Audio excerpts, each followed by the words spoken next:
Welcome to another AP Human Geography topic walkthrough, brought to you by Mr. Michael, Social Studies teacher. This video is here to help you fill out your lecture notes, understand the big ideas, and maybe even laugh once or twice. So grab your notes and let's get started. Okay, quick vibe check. Ever wonder why people in India still drink tea like it's straight out of Buckingham Palace? Or why folks in Louisiana speak Frenchish even though they're deep in the American South? That, my friends, is the spicy magic of cultural diffusion, powered by history's wildest plot twists. In this lesson on the historical causes of diffusion, we're diving into how trade, colonialism, and empire building spread language, religion, and cultural traits all over the globe. Get ready for pigeon talk, power moves, and some serious cultural mashups. All right, let's get into our main quest. The big question is, how do historical processes like colonialism and trade still shape culture today? Spoiler alert, a lot. When cultures collide, they don't just trade spices and memes, they blend language, religion, and identity. That's how we get cool combos like Creole languages, pidgin dialects, and global lingua francas that let people do business across borders. Whether it was through empire building, missionaries, or good old-fashioned capitalism, these interactions left a major mark. And yes, we're talking centuries of influence. From British tea times in Kenya to Spanish place names across the Americas, the past is literally still speaking to us, sometimes in multiple accents. Historical forces didn't just shape borders, they reshaped culture from the inside out. And at the center of it all, one of the boldest moves in global history: imperialism. Let's talk imperialism, basically the historical version of, I saw it, I wanted it, I took it. It's when one country dominates another, usually with a mix of smooth talk, brute force, and a dash of guilt-tripping. Now colonialism? That's like imperialism's messy younger sibling who moves in. European powers didn't just grab territory. They pulled up with ships, soldiers, and churches, then stayed for dinner. For about 300 years, they imposed language, religion, and social structures. And yes, that's how British English ended up in India. Then there's neo-colonialism, the glow-up version for the 21st century.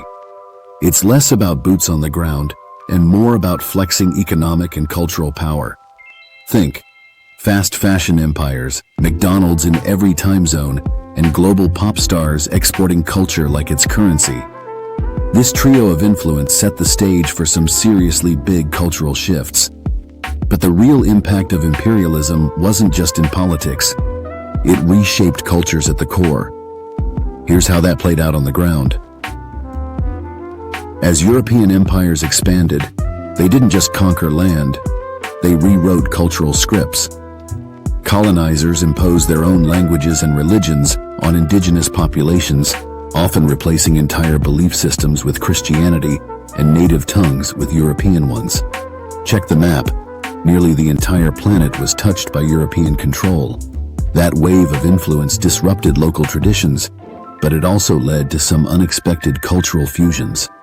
When people were forced to adapt, new hybrid languages and customs began to form, creating totally new ways to speak, worship, and live. But if you thought empire building was wild, wait till you see what trade routes stirred up next. Power didn't just spread through conquest.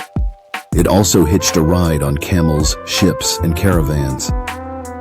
Trade routes like the Silk Road were basically the original social media feeds, except instead of memes, people were sharing spices, silk, tech, and entire belief systems.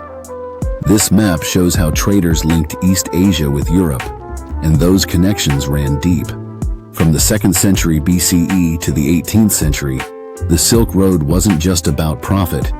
It shaped politics, religion, and culture across continents. Ideas moved with goods. Buddhism traveled from India into China. Arabic numerals reached Europe. Language, food, architecture, all blended through merchant interactions. So even without armies, trade had empire-level impact. Next up, We'll see what happened when different languages collided and how entire new ones were born out of the chaos. When two groups don't speak the same language, but still need to trade, work, or survive together, boom, pidgin language is born. It's like the Google Translate, but make it basic version of communication. Simplified grammar, limited vocab, and just enough structure to get the job done. In Papua New Guinea, British colonization led to a pidgin mashup of English and local Papuan languages. It wasn't anyone's native language, but it worked as a common tool, kind of like the group chat lingo you only use with your chaotic friend group. Another example? Hawaii Pidgin English, used since the 1800s in Honolulu. Just listen to this line. What for Miss Willis laugh all time, before Fraulein cry all time? Translation, why does Miss Willis often laugh? Fraulein used to always cry. It's not Shakespeare, but it gets the point across. Pidgin languages are raw evidence of cultures clashing, adapting, and finding a way to communicate when no one's speaking the same tongue. But sometimes, these makeshift languages evolve into something much bigger. When a pidgin language levels up and becomes a full-blown native language, congratulations, you've got a Creole. Unlike pidgin, which is no one's first language, Creole languages are spoken by entire communities from birth, and they almost always come out of intense, often tragic, cultural blending, usually through colonization or slavery. Take Louisiana Creole. It's got DNA from English and French, mixed with influences from enslaved Africans. It's still spoken today in parts of the US, especially in the South. Then there's Haitian Creole, a powerhouse language with roots in French and indigenous West African tongues. Born out of the Atlantic slave trade, it became not just a language of survival, but of identity and resistance. Languages like these prove that even under oppression, people will find a way to adapt, create, and carry culture forward. And speaking of carrying culture forward, what happens when one language becomes the go-to for business, media, and memes across the world? Not everyone speaks the same native language, but thanks to globalization, we've got lingua francas to bridge the gap. These are common languages used between speakers of different mother tongues, usually for business, trade, or just vibing on the internet. Globally, English runs the show. It's basically the default setting for international meetings, airline pilots, science journals, and pop culture. Even K-pop idols drop English lines because global audience, duh. Regionally, though, different power players take over. In China, it's Mandarin. Across East Africa, Swahili keeps the convo flowing. The Middle East leans on Arabic, and Russia and Eastern Europe stick with, you guessed it, Russian. Check out the infographic. English isn't the most spoken native language, but it's absolutely dominating when it comes to second language users and online content. That's the power of a lingua franca.